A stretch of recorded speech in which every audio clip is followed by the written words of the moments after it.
Pues muy buenas noches a todos. Nuevamente me da gusto verlos aquí otra vez en una sesión de formación permanente desde la Vicaría.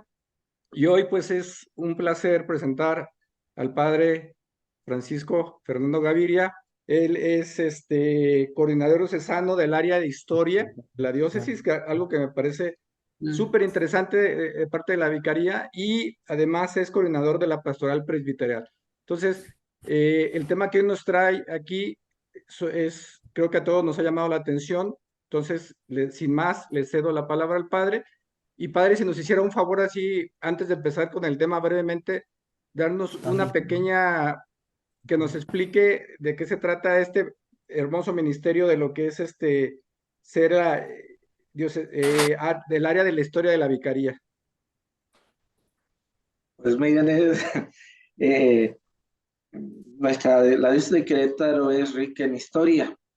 Entonces, en tiempos todavía de Don Mario se creó este departamento de historia, poner al día la historia de Querétaro y conocerla, sobre todo conocer la historia de la diócesis de Querétaro. Eh, Nos dimos cuenta que se tenía escrito, se había hecho plasmado por escrito, historia de la diócesis de Querétaro hasta 1964. Entonces nos dimos la tarea de irla poco a poco poniendo al día, investigando, buscándole, y pues hasta el día de hoy está todo lo que se hace en la diócesis, está registrado en la historia. Se lleva crónica, una de las finalidades es estar llevar la crónica de la diócesis de Querétaro, pero también tener presente todos los hechos históricos que se han tenido en esta diócesis. Además, participar con los seminaristas en la clase. Cada 8 días se da la clase a los seminaristas sobre historia de la diócesis, sobre la historia de la iglesia en la diócesis de Querétaro, a grandes rasgos. Muchas gracias, padre. Suena excelente. Quizás hasta sería un tema para otra ocasión, ¿verdad? Que nos pudiera compartir algo sobre esto. Sí, Padre, pues adelante, el micrófono es suyo. Y por ahí comenta alguien que se oye un poquito bajito, si nos hace el favor de de acercarse subirla. más o elevar la voz un poco, será bueno. A Gracias. ver, a ver si ahí se me escuchan mejor. Sí, se oye mucho mejor. Gracias, padre. Bueno, vamos a empezar. El pasado retiro encuentro de sacerdotes en el seminario, empezamos a ver este tema. Fue el 15, 16 y 17 de agosto, todos los sacerdotes de la diócesis de Querétaro. Voy a hacer una pequeña introducción para que nos entendamos. El Papa Francisco, en la carta que escribió a Monseñor Rino Fischella, ahí está, cambiamos las filminas, la presentación en PowerPoint, de las dos, para el jubileo del 2025, del 11 de febrero del 2025, memoria de la Bienaventurada Virgen María de Lourdes, para preparar el jubileo del 2025, en el año 2025 vamos a tener el jubileo. Recuerden que está inspirado en las Sagradas Escrituras y lo celebra el pueblo de Israel lo celebra cada 50 años. Aquí en la Iglesia Católica se empezó a celebrar cada 100 años, pero se tomó la modalidad de que fuera cada 25 años. Entonces nos va a tocar celebrar este jubileo ordinario del año 2025. A ver, estoy aquí ajustando algunas cosas. Del año 2025. Entonces el Papa le pidió, bueno, ¿quién es Rino? El cardenal Rino Fischele es el prosecretario y su secretario más bien dicho, pro perfecto y su secretario del discreterio para la evangelización de la Santa Sede. Estamos en la 2, en la, ¿sí? Estamos en la 2. A ver, ahí está, vamos a poner la 2, ahí está. Y ponemos la foto, les damos otro clic para que aparezca quién es. Ahí está el subsecretario de evangelización de la Santa Sede. Entonces, el Papa ha pedido sí, le damos la siguiente, que sobre todo se vean las constituciones del Concilio Vaticano II, se tengan presente. Las cuatro constituciones del Concilio Ecuménico Vaticano II, junto con el magisterio de la Iglesia de estos decenios, seguirá orientando y guiando al santo pueblo de Dios para que progrese en la misión de llevar el gozoso anuncio del Evangelio a todos. Entonces el Papa, para la celebración de este jubileo, nos ha pedido que tengamos presente las cuatro constituciones del Concilio Ecuménico Vaticano II. ¿Cuáles son? La Sacrosanto Concilium, que trata de la Constitución de la Liturgia, promulgada el 4 de diciembre de 1963. Lumen Gentium, Constitución dogmática sobre la Iglesia, promulgación 21 de noviembre de 1964. Dei Verbum, Constitución dogmática sobre la Divina Revelación, promulgación 18 de noviembre de 1965. Y la Gaudium Spes, Constitución pastoral sobre la Iglesia en el mundo actual, 7 de diciembre de 1963.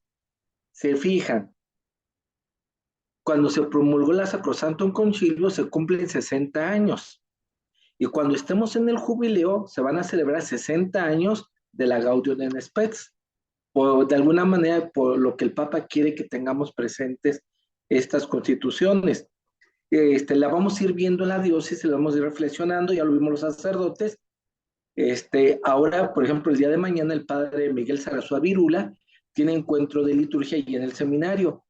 Y el tema de reflexión va a ser esto sobre la constitución, sobre la Sacrosanto Concilio, la liturgia en la diócesis de Querétaro a partir de la Sacrosanto Concilio. Entonces va a ser un tema muy, muy interesante y ya se van a empezar a estudiar y a ver. Aquí en México, vamos a situarnos en México. De hecho, el tema que es la recepción y aplicación del Concilio Ecuménico Vaticano II de la diócesis de Querétaro, de los años 1958 al 59. Entonces, vamos a entrar un poquito más a lo que es México y entraremos después a la diócesis de Querétaro. Seguimos la siguiente presentación, la siguiente filmina. En México, poco a poco, les damos la otra. Vamos, adelante, adelante. Ahí está. En México, poco a poco, a partir de 1946, se estaba operando una mutuación fundamental, un cambio de paradigma. El proceso será en la política y en los negocios. Ya no va a haber persecución contra la Iglesia Católica. Terminan esos tiempos de revolucionarios en que todos se levantaban contra todos. Entonces empieza lo que se le ha llamado el México moderno, a partir de 1946. La Iglesia Católica no abría la boca. Decían que tenían miedo a la Iglesia Católica o que era cómplice de las injusticias que se cometían. Entonces, por la Iglesia Católica venía de la guerra de Reforma, la revolución y la persecución religiosa, la guerra cristera, todo lo que había vivido. Entonces la Iglesia, vamos a decirle así, estaba muy, muy debilitada en todos los sentidos.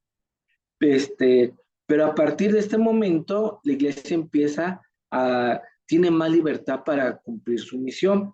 A partir de 1946 se le empieza a llamar el modus vivendi.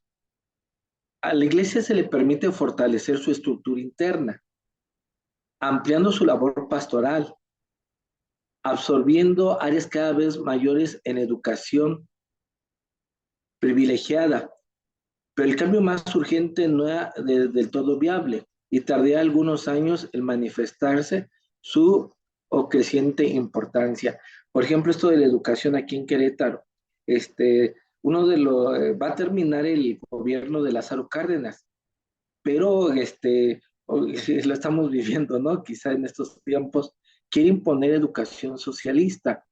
Y como uno de ellos, el señor obispo de aquí de Querétaro, Marciano Tinajero y Estrada, empieza todo lo que es la educación en Querétaro, a fortalecer la educación en las escuelas, formar escuelas parroquiales. Bueno, eso es otro tema aparte, pero como la iglesia poco a poco se le está permitiendo ejercer su misión después de lo que ha vivido, y repito, a partir de 1946.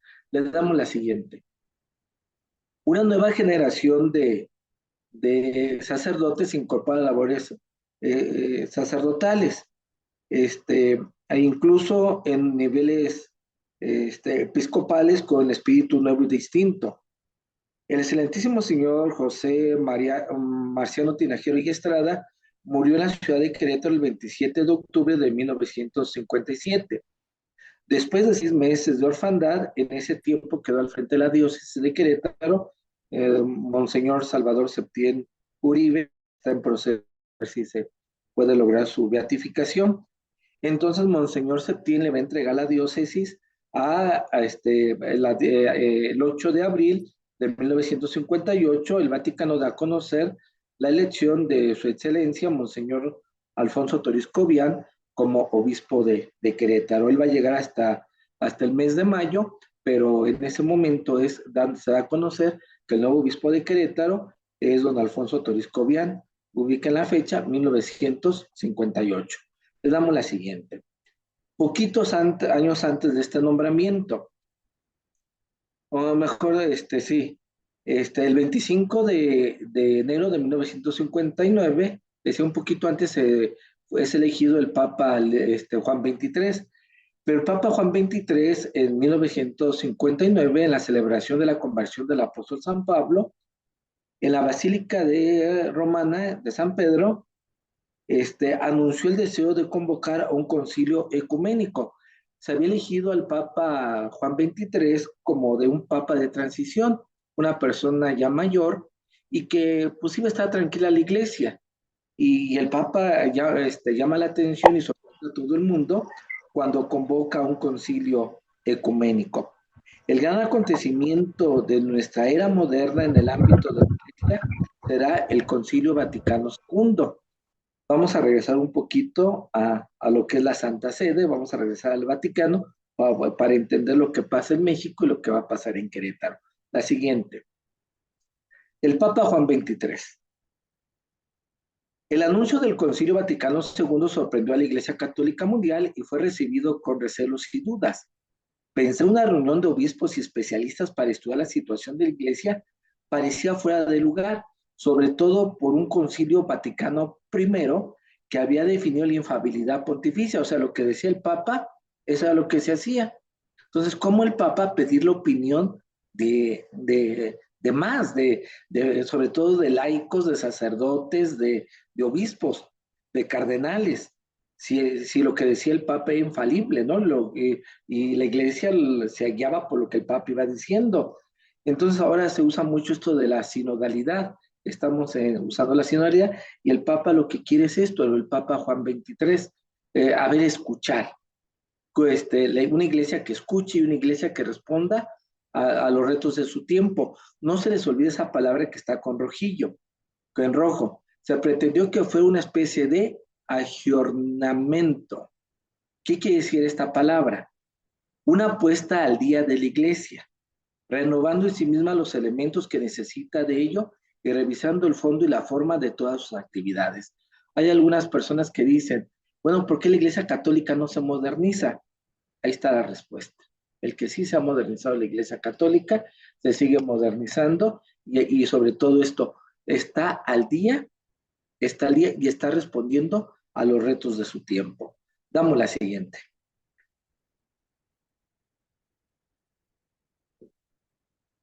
Ha sido el concilio más representativo de todos. Constó de 4 etapas, con una media de asistencia de padres conciliares procedentes de todas las partes del mundo y de una gran diversidad de lenguas y razas.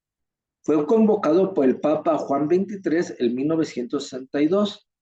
El Papa Juan XXIII murió, se eligió el nuevo Papa, fue elegido el Papa Paulo VI y el Papa Paulo VI le va a tocar clausurarlo en 1965. Quizá los que estamos ahorita aquí en línea, los que estamos presenciando esto, todavía no nacíamos, algunos ya habían nacido, pero estábamos muy pequeños y no nos tocó vivirlo, no vimos su proceso. Entonces nosotros somos posconcilio o estamos fuimos formados, nacimos, crecimos y hemos crecido, hemos trabajado ya con el Concilio Vaticano II. Se propuso actualizar la vida de la iglesia sin definir ningún dogma. Trató de la iglesia, la revelación, la liturgia, la libertad religiosa, etc. Recordó el concilio la llamada universal a la santidad. El Concilio Vaticano II es el hecho más decisivo en la historia de la Iglesia del siglo XX. Entonces, algo muy importante. Si alguien quiere ver un poquito, le damos la siguiente. Ahí se les va a compartir todo esto. Le damos la siguiente presentación. Ahí pueden ver este documental completo. Me gustó, yo pienso que es el mejorcito, de lo mejorcito que se ha hecho. Lo pueden encontrar en YouTube y ahora que se les pase ahí, pueden aplicar, buscarlo. O pongan Concilio Vaticano II y en YouTube, y es un documental, no dura más de 50 minutos y me parece muy interesante para no alargarnos en esto y ver de qué, sobre todo, cómo fue el Concilio Vaticano II. Vamos a entrar a otros detalles. Adelante, la siguiente presentación. El cardenal José Garibi Rivera, ahí me falta una letra, está un poquito del orden. Hacia agosto de 1962 comenzó la organización de los materiales y temas para la delegación mexicana introdujida en el concilio. Algunos historiadores coinciden en que los mexicanos tuvieron una participación discreta en las primeras etapas, 1962 y 1963. Sin embargo, va a destacar la actividad del arzobispo de México, Monseñor Miguel Darío Miranda, y el obispo de Cuernavaca, Monseñor Sergio Méndez Arceo. Me regreso un poquito, José Garibi Rivera era de Guadalajara, arzobispo de Guadalajara, y fue el primer cardenal mexicano. En la historia de México es el primer cardenal mexicano. El 11 de octubre de 1962, Roma fue invadida por periodistas, peregrinos y turistas ante la llegada de los padres conciliares. Ahí pueden ver algunas fotografías. Obispos, secretarios, asesores y expertos. 2.856 invitaciones fueron enviadas. 85 cardenales, 8 patriarcas, 2.131 obispos, 533 arzobispos, 26 abás y 68 superiores de órdenes y congregaciones religiosas. De estos invitados, el 38% procedía de Europa, el 31% de América, el 20% de Asia y Oceanía, el 10% de África. ¿Quiénes fueron los padres? ¿Quiénes fueron algunos mexicanos llamados como padres conciliares? Le damos la siguiente. Ahí tenemos una fotografía de los padres conciliares. Ahí está nuestro obispo, don Alfonso Toriz Cobian. Unos 40 eran mexicanos, la mayoría apenas ordenados obispos, unos muy jóvenes. Es el caso del obispo de Tampico, Ernesto Corripio Ahumada.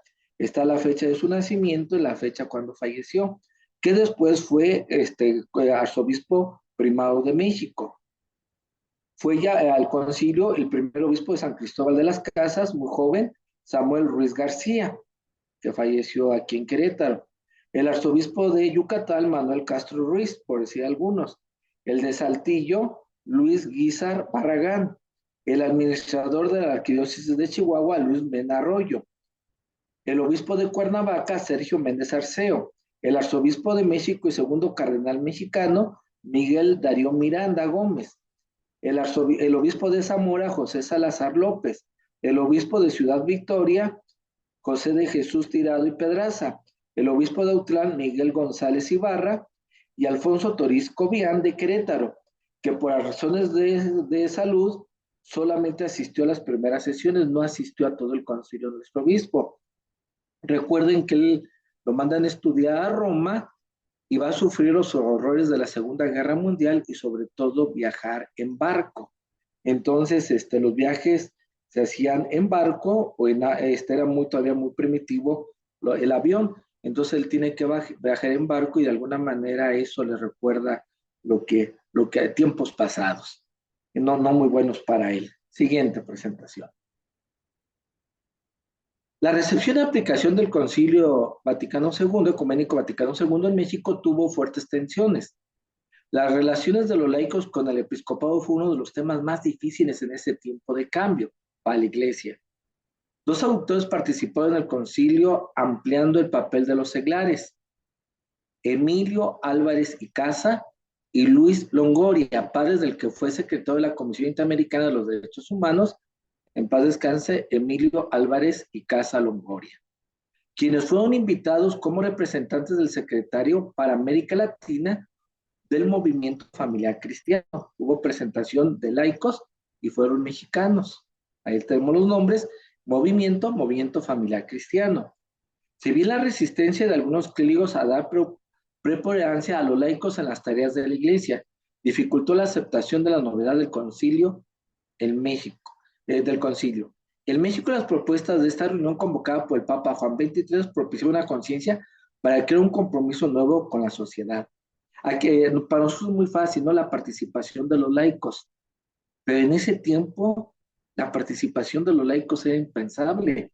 Hablar de que los laicos participaran, de que los laicos colaboraran, por eso el dibujito que está ahí, que puse ahí, ¿no? Construyendo la iglesia y otros burlándose o insultándolos. No era, no era común, y quizá de laicos, ahí habría que ver también sacerdotes y obispos, ¿no? El aceptarlos. Todavía nos ha pasado que en tiempos ver una mujer que subiera al presbiterio o un laico que subía al presbiterio era pues no normal, no normal que se viera. Una vez cuando participé en medios de comunicación decían: ¿por qué el padre Gavidia habla de política? Y dice: no debería de meterse en política.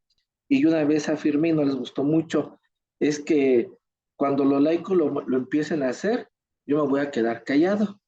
Entonces queremos que los laicos hablen de política, para nosotros quedarnos callados. Cuando ustedes empiecen a hablar, órale, y nosotros, sacerdotes, déjenos ayudarles a los laicos. Y se pensaba antes, en un principio se pensaba que los laicos debían de ayudar a los sacerdotes, a los obispos. Y yo mi idea, y disculpe a la vez, quizás estoy mal, los sacerdotes debemos ayudar a los laicos en la labor de la construcción de la iglesia, en la construcción de la sociedad. Seguimos con la siguiente. Ya antes del concilio, la diócesis de Querétaro se abría poco a poco a una forma de presencia evangelizadora que de manera creciente venía dándose en la Iglesia Universal. En torno a los años 60 comenzaron a surgir nuevos modos de organización pastoral. Entonces, inclusive antes de que empezara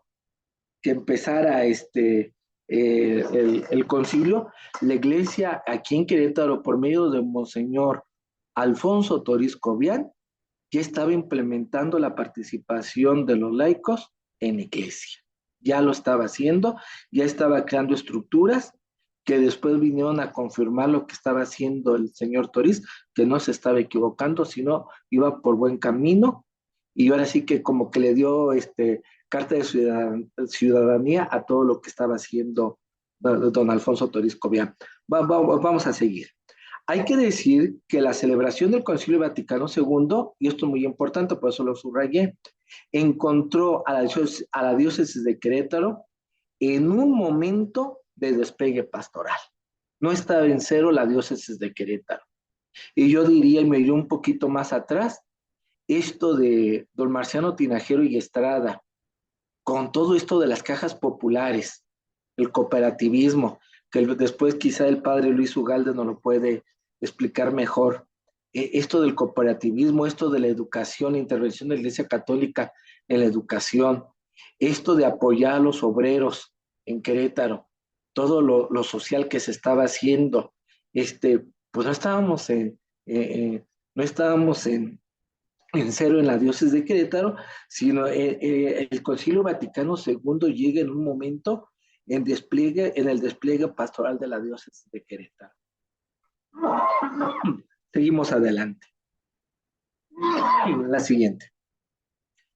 Culminando el Concilio Vaticano II, abierto al tercer milenio, se iniciaba el difícil periodo de su aplicación. Esto exigía un hombre de mucha fortaleza interior, con un espíritu, una mente cimentado en el Señor.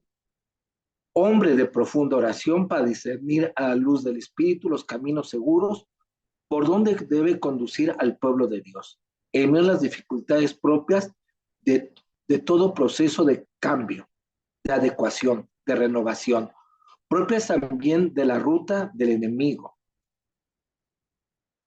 cuyas fuerzas buscaban prevalecer sobre la iglesia de Cristo.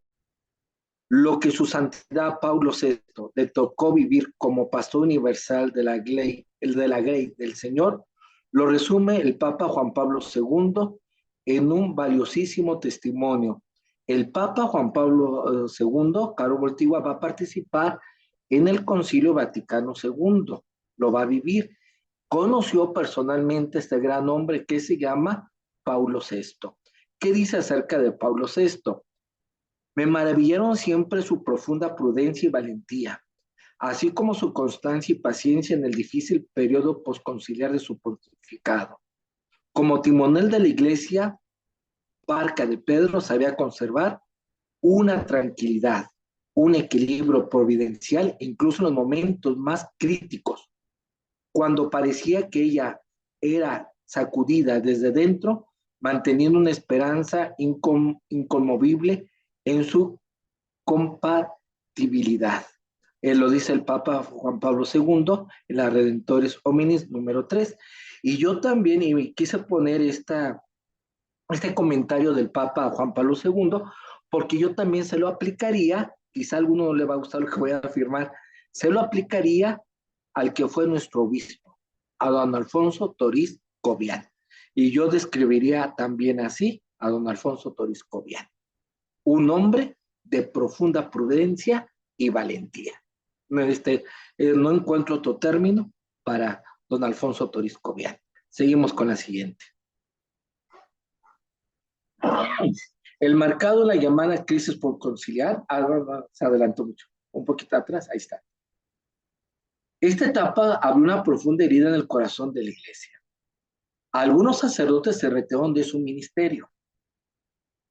Y se habla muy poco en esto de la diócesis de Querétaro porque fue algo muy doloroso para la diócesis de Querétaro.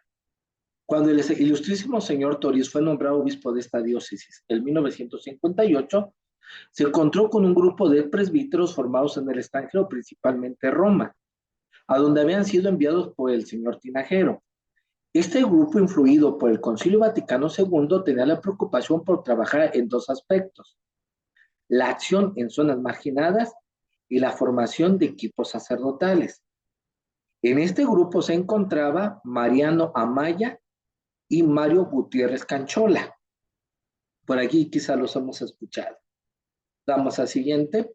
Me atreví a poner en esta a Mariano Amaya. Al principio el señor Toriz apoyó el trabajo pastoral bajo el enfoque de este nuevo grupo. Se promovieron reformas en el seminario. Se le dio inicio a la pastoral juvenil, a un grupo de pastoral rural. También se comenzaron a dar innovaciones en la liturgia. El padre Mariano Amaya empieza lo que es las misas a gogó, conocidas así en el Templo de la Merced, a utilizar instrumentos como la batería, la guitarra eléctrica, el teclado y el electrónico, cosas que él empezó a meter en la liturgia, pero también a quitar todos los santos y solamente poner una cruz ahí en el presbiterio. Entonces, quería que las cosas fueran más rápidas, acelerarle. Ya se me pintió estos cambios, acelerarle a esto que está pasando. El señor Toriz llevaba las cosas con prudencia, lo cual no va del todo a estos sacerdotes. Vamos tranquilos, despacio, espérense, no quieran correr, todavía no sabemos ni siquiera gatear, entonces vamos tranquilos. En julio de 1970, Mariano decidió renunciar públicamente al sacerdocio. Ya en el 2019, el periódico Plaza de Armas le hizo una entrevista muy larga y fueron publicadas. Ustedes ponen en Google Mariano Amaya, y les va a aparecer ahí las entrevistas del periódico Plaza de Armas, el providio. El grupo de sacerdotes jóvenes se desintegró y varios de ministros se enfilaron en el protestantismo. No solamente dejaron el ministerio, sino también se fueron con los protestantes. Seguimos adelante, la que sigue. Un grupo de 10 sacerdotes del clero diocesano que deseaban renunciar al señor obispo, disgustados porque el señor obispo no aceptaba sus actitudes. Heridos se sienten apoyados y envalentonados, buscan adeptos, están inconformes con el obispo, con algunas de sus actitudes, por el modo personal de gobernar la diócesis, de acusar al señor obispo de no adaptarse a la nueva y explosiva situación de Querétaro, de no tener la capacidad para implementar los signos de los tiempos. De todo esto acusaban al señor Toriz. Ahí tenemos la fotografía junto a Monseñor Salvador Septién y con un grupo de peregrinas abajo la fotografía. Entonces, lo que sentía el señor Toriz. Otros no saben qué hacer y qué actitud tomar. Era la época del posconcilio, en la que se vivía un gran descontrol. ¿Cómo hacer las cosas? Por ahí hay algunos escritos en cuestión de liturgia de Monseñor Ezequiel de la Isla, unos pequeños ensayos que fue poniendo o comentarios a la liturgia que fue poniendo sobre todo en el boletín eclesiástico, como ubicando, como guiando.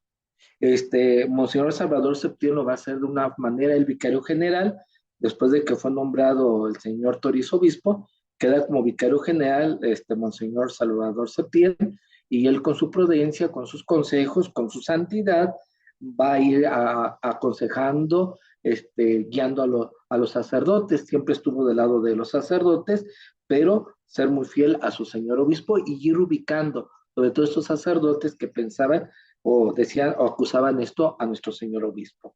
Seguimos. La que sigue. En 1975, la expulsión de estos sacerdotes fue el punto culminante, no el punto final. Suspendió a 3 sacerdotes. Luis Ugalde Monroy, que hace algunos años regresó al ministerio sacerdotal, organizador de las cajas populares. Javier Narváez, allá por la zona del Santo Niño, la parroquia del Santo Niño, convertido posteriormente al protestantismo. Ángel de la Vega, promotor de las comunidades de base. Antonio Zúñiga y Mario Gutiérrez Canchola dejaron también el ministerio. En este ambiente de crisis y de cambio acelerado, cuando llegan nuevos grupos, llegan a Querétaro nuevos grupos de protestantes para modificar el campo religioso. Como dicen, a río revuelto, ganancia de pescadores.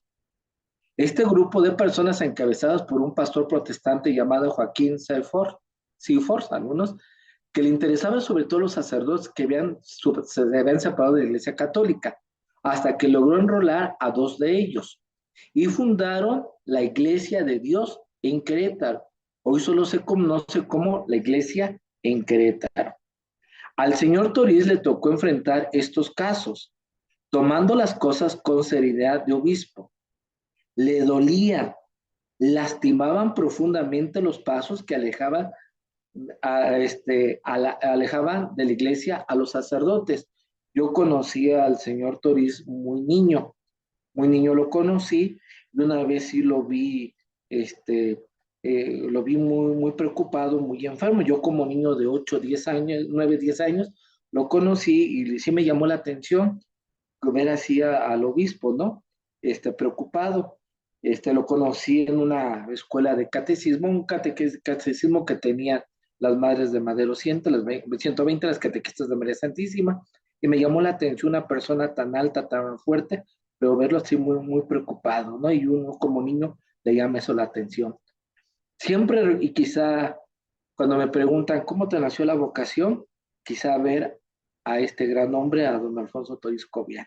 Verlo así fue lo que me llamó y fue donde decidí tomar este camino del sacerdocio por donde Dios me llamó. Siempre recurrió a todos los medios para atraerlos. No cabe duda que este problema fue el clavo en el corazón de nuestro obispo, las espinas más punzantes, y quizá ese atraer a la Iglesia Católica, a los sacerdotes que habían dejado el ministerio, nos atrajo a otros a la vocación del sacerdocio. Seguimos. Ante esta transformación, a la luz del Concilio Vaticano II y las conferencias del Episcopado Latinoamericano, Medellín 1968 y Puebla 1979, nuestra Iglesia diocesana fortalece su fe, se mira a sí misma y siente la urgencia del deber de dar mayor eficacia a su sana vitalidad y de promover la santificación de sus miembros. A mí me gusta sobre todo esto, promover la santificación de sus miembros, sin dejar a un lado mirarse a sí misma y dar una mayor eficacia a su sana vitalidad. así como el de aumentar la difusión de la verdad revelada y la consolidación de sus instituciones. Una demostración de que la Iglesia percibe el ritmo del tiempo será la acción pastoral de forma prudente del señor Alfonso Toriscovia. Le damos la siguiente. A mí me gusta mucho esta foto que viene. Ahí el señor Tinajero con Monseñor de la Isla, el de lentes, y la persona un poquito más grande es Monseñor Salvador Septién y dos seminaristas. El documento opta tanto sis, también del Concilio Vaticano II, es el decreto del Concilio Vaticano II referente a la formación sacerdotal. Fue promulgado el 28 de octubre de 1965, también cuando estamos en el júbilo se van a cumplir 60 años. Este decreto recuerda que la renovación de la iglesia es muy importante, por eso quise poner esto. Depende en gran parte del ministerio de los sacerdotes.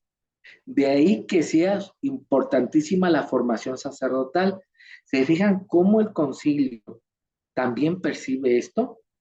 Que la aceptación, la asimilación del concilio va a chocar en pared con los sacerdotes, y lo que pasó aquí en Querétaro, ¿no? Y de alguna manera este documento, la Tata Tosí, estaba preparando lo que iba a venir, esta crisis sacerdotal, el que algunos dejaban el ministerio. Seguimos adelante. No me quiero entretener en lo tanto, sí, solamente decir esto es lo que viene adelante.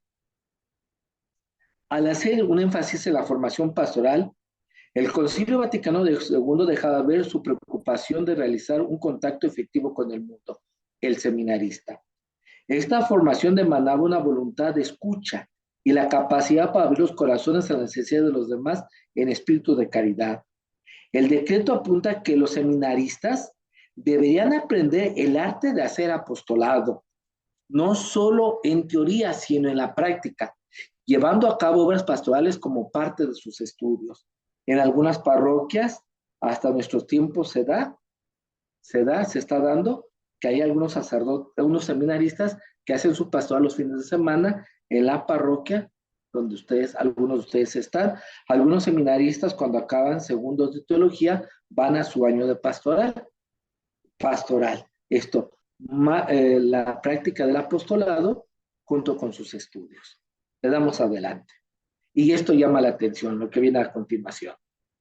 Deseando un edificio más funcional y más higiénico, se adquirió para el seminario el predio de lo que fue la sucursal de la fábrica de textiles El Hércules, llamado La Purísima. Es tan interesante esto, cómo se adquirió este terreno para el seminario, gracias a la familia, sobre todo la familia de Monseñor Salvador Espinosa, en paz descanse. Se construyó un edificio y fue ocupado entre el 7 y 16 de diciembre de 1966, apenas acabado el Concilio Vaticano. Y que el mismo don Alfonso Toriz Cobian le hizo de albañil en la construcción del seminario. Fíjense lo que eran los testigos, ahí está una apertura en el seminario y hay una en la curia, cómo estaba y todo lo que le agregó los edificios, que está a la entrada, donde está la biblioteca, arriba, los salones, los dormitorios. Fíjense, el mismo señor Toriz, no solamente aquí el terreno, sino él mismo dirigió, se pone a construir en su seminario. El señor Toriz renovó el plan de estudios, procuró que la formación de los alumnos mejorara y progresara. Agradó decir que nuestro seminario fuera considerado un seminario regional.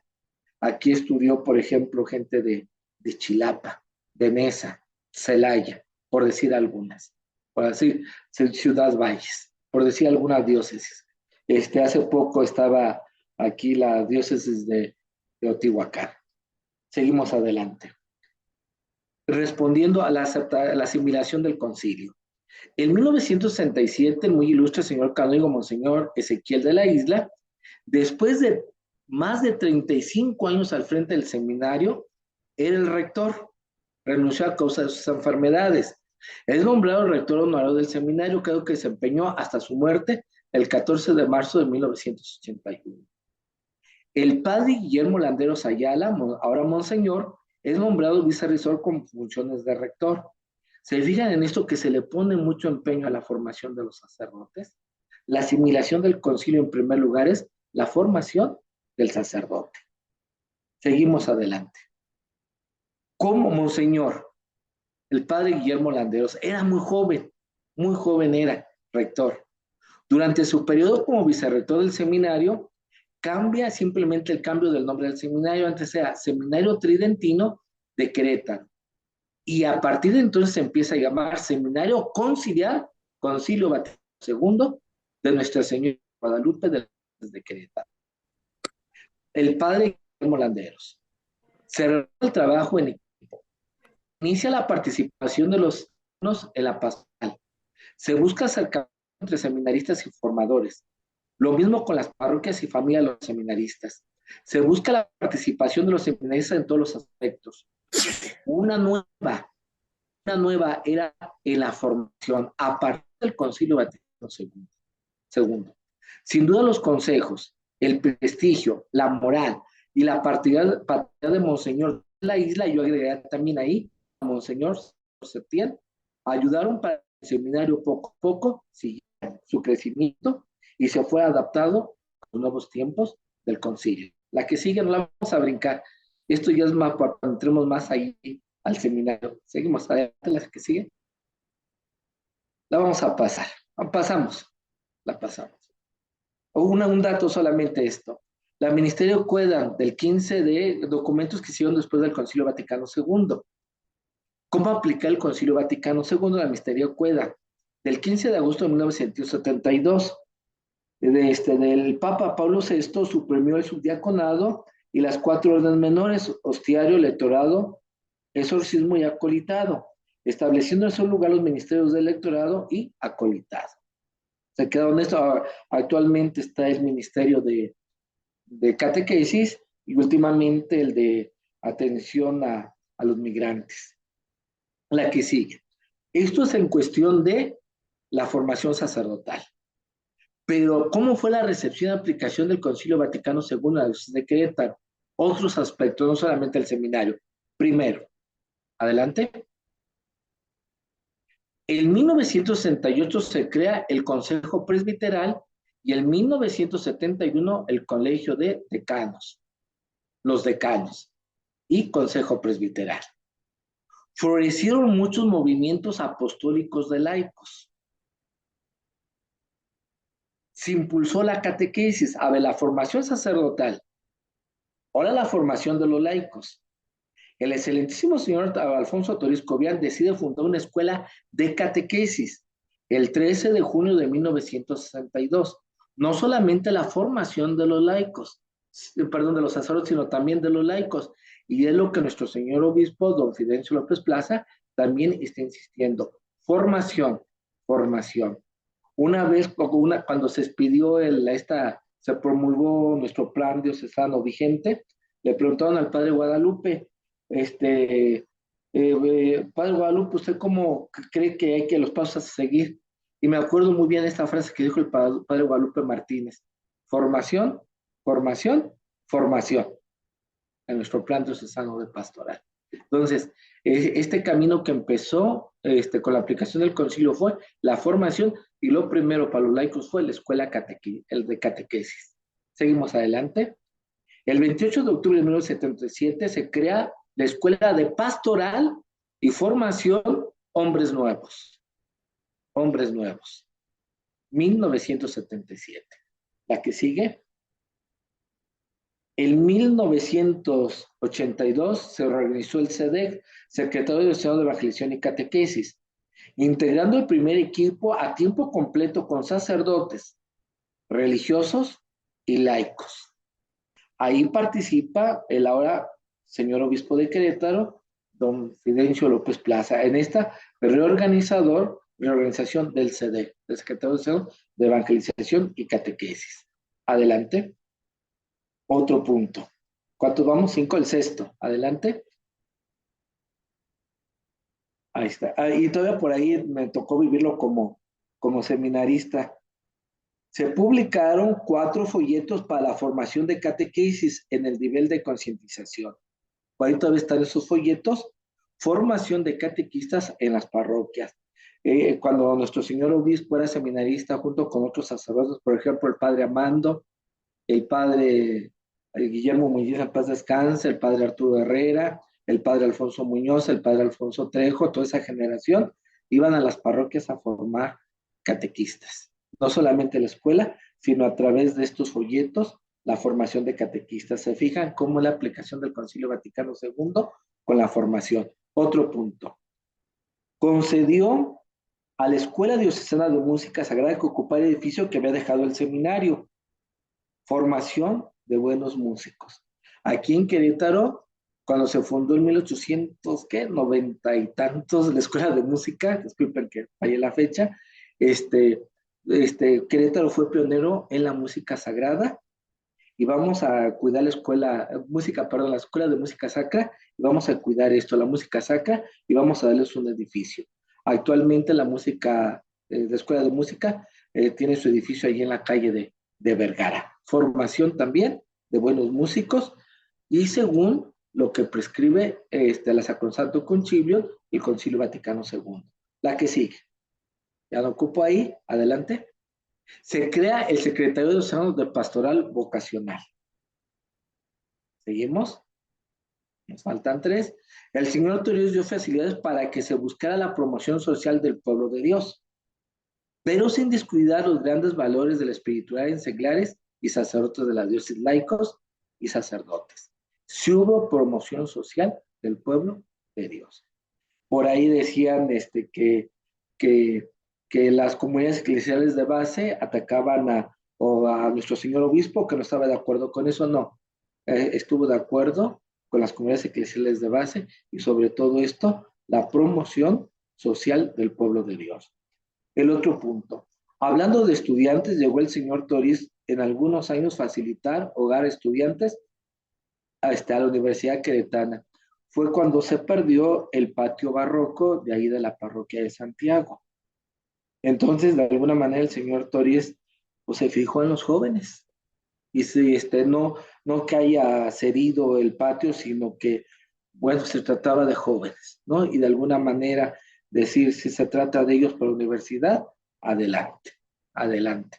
No muy de acuerdo, ahora sí que en total desacuerdo, pero pues hasta la fecha se ocupa para la universidad el patio, lo que fue la casa cural de la parroquia de Santiago y años anteriores la casa de los jesuitas. El señor Toriz fue un benefactor de la instrucción escolar. También se dio en ese tiempo lo de que estamos viviendo ahora con los libros de texto. El señor Toriz Cobian escribió 10 cartas pastorales, 10 cartas pastorales sobre la educación en Querétaro. Me acuerdo muy bien de ellas. Por ahí hay un folletito que está en el archivo de la diócesis. Parece que todavía por ahí hay unos ejemplares en venta sobre esto del problema educativo en México y sobre todo aquí en Querétaro. Entonces está muy interesante lo que dice el señor obispo sobre la educación, decía el señor Torizo sobre la educación. Y el último de los puntos, el señor Toriz fue en la juventud, trató de ayudarla, impulsó la llamada Casa de la Juventud, ahí en la calle de 16 de septiembre estaba la Casa de la Juventud. Entonces, a grandes rasgos fue como se implementó el Concilio Vaticano II aquí, la recepción y aplicación del Concilio Vaticano II en la diócesis de Querétaro. Y yo creo que hay más cosas, pero quise fijarme en lo más sobresaliente y sobre todo en nuestro obispo y en los sacerdotes de la diócesis de Querétaro.